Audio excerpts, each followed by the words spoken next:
Good morning guys, this is Raj Mahaur in front of you. और आज हम लोग पढ़ने वाले हैं हमारा नेक्स्ट मॉडल। जैसा कि आप लोग जानते हैं, हम लोग कैन पढ़ चुके हैं, कुड पढ़ चुके हैं। तो आज हमारा नेक्स्ट मॉडल है मे, जिसे हम लोग देखेंगे कि मे का यूज कहाँ कहाँ किया जाता है। तो मोस्टली मे का यूज 3 जगहों पे किया जाता है। तो गाइस हम लोग देखते हैं सबसे पहला यूज। तो मे का सबसे पहला यूज होता है for polite request. That means जब आप किसी से बहुत विनम्र प्रार्थना करते हैं। जैसे आप लोगों ने याद होगा, जब भी आप कहीं अंदर घुसते हैं तो आप हमेशा बोलते हैं मे आई कम इन, या फिर आपको पानी पीना है तो आप बोलते हैं मे आई ड्रिंक वाटर। इस तरह से जब भी आप किसी से बहुत पोलाइट रिक्वेस्ट कर रहे हैं किसी के लिए, तो हम लोग मे का यूज करते हैं। और इसके लिए फॉर्मूला होता है मे सब्जेक्ट, और यहाँ पर 2 ही सब्जेक्ट रहेंगे, या तो आई या बी, क्योंकि हम लोग पोलाइट रिक्वेस्ट या तो खुद के लिए करते हैं या जो हम लोग हैं 2 कोई लोग 3 लोग उनके लिए करते हैं। तो फॉर्मूला होगा मे सब्जेक्ट वर्ब की फर्स्ट फॉर्म ऑब्जेक्ट और other word and question mark. क्योंकि यहाँ पर आप एक तरह से क्या कर रहे हैं, पोलाइट रिक्वेस्ट मींस आप क्वेश्चन पूछना चाह रहे हैं। यस, तो जैसे देखिए आप कई बार बोलते हैं क्या मैं अंदर आ सकता हूं, तो क्या होगा मे आई कम इन। उसी तरह से क्या हम बाहर जा सकते हैं, मे वी गो आउट। उसी तरह से क्या मैं पानी पी सकता हूं, मे आई ड्रिंक वाटर। क्या मैं आपकी कोई मदद कर सकता हूं, मे आई हेल्प यू। क्या मैं यहाँ से बाहर जा सकता हूं, may I go out from here. क्या मैं कोई भी परमिशन, क्या मैं आपके 10 रुपए ले सकता हूं, may I take your 10 rupees. क्या हम आपसे बात कर सकते हैं, may we talk to you. इस तरह के सेंटेंसेस जहां पर भी क्या होता है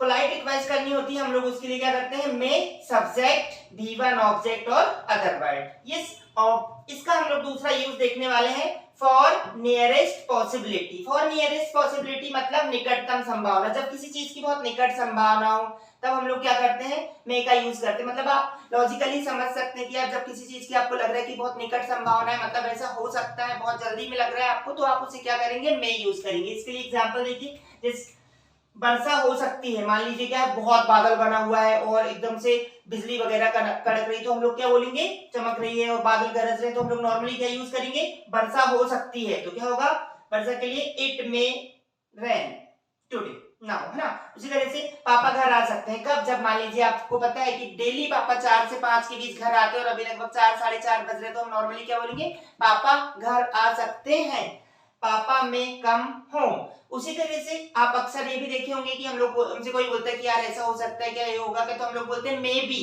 तो मे बी मतलब हो सकता है। तो इस तरह से जब किसी चीज की आपको निकट संभावना लग रही हो तो हम लोग मे का यूज करते हैं। फॉर्मूला है सब्जेक्ट मे वर्ब की फर्स्ट फॉर्म ऑब्जेक्ट और अदर वर्ड।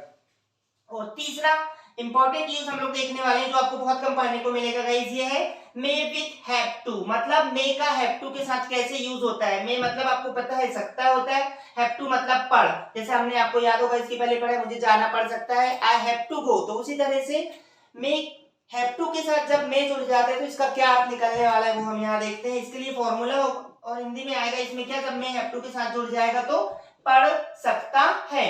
इसके लिए फॉर्मूला होगा सब्जेक्ट में हैव टू और जो भी काम करना पड़ सकता है उसकी फर्स्ट फॉर्म ऑब्जेक्ट और अदर वर्ड। इस तरह से आपका फॉर्मूला तैयार हो गया, सब्जेक्ट में हैव टू V1 ऑब्जेक्ट और अदर वर्ड। जैसे देखिए यहाँ कुछ एग्जांपल है, मुझे जाना पड़ सकता है, क्या होगा, आई मे हैव टू गो।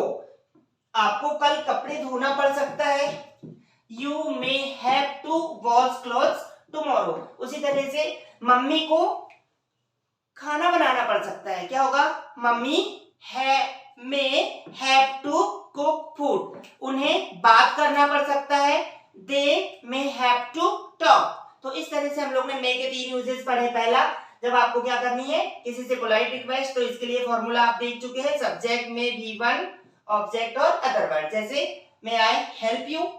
दूसरा, जब आप किसी चीज की बहुत निकटतम संभावना हो, फॉर्मूला है सब्जेक्ट में V1 ऑब्जेक्ट और अदर वर्ड। जैसे वह आ सकता है, ही में कम। और तीसरा, जहां भी हिंदी सेंटेंस के अंत में आएगा पढ़ सकता है, उसके लिए फॉर्मूला फॉलो करना है, सब्जेक्ट में हैव टू V1 ऑब्जेक्ट और अदर वर्ड। जैसे मुझे बताना पड़ सकता है, I may have to learn. मुझे अंग्रेजी सीखना पड़ सकता है, I may have to learn English. तो इस तरह से गाइस आप मे को देख रहे हैं। और इसी तरह से हम लोग हमारे जो बाकी के मॉडल है उन्हें नेक्स्ट वीडियोस में कंटिन्यू करते रहेंगे।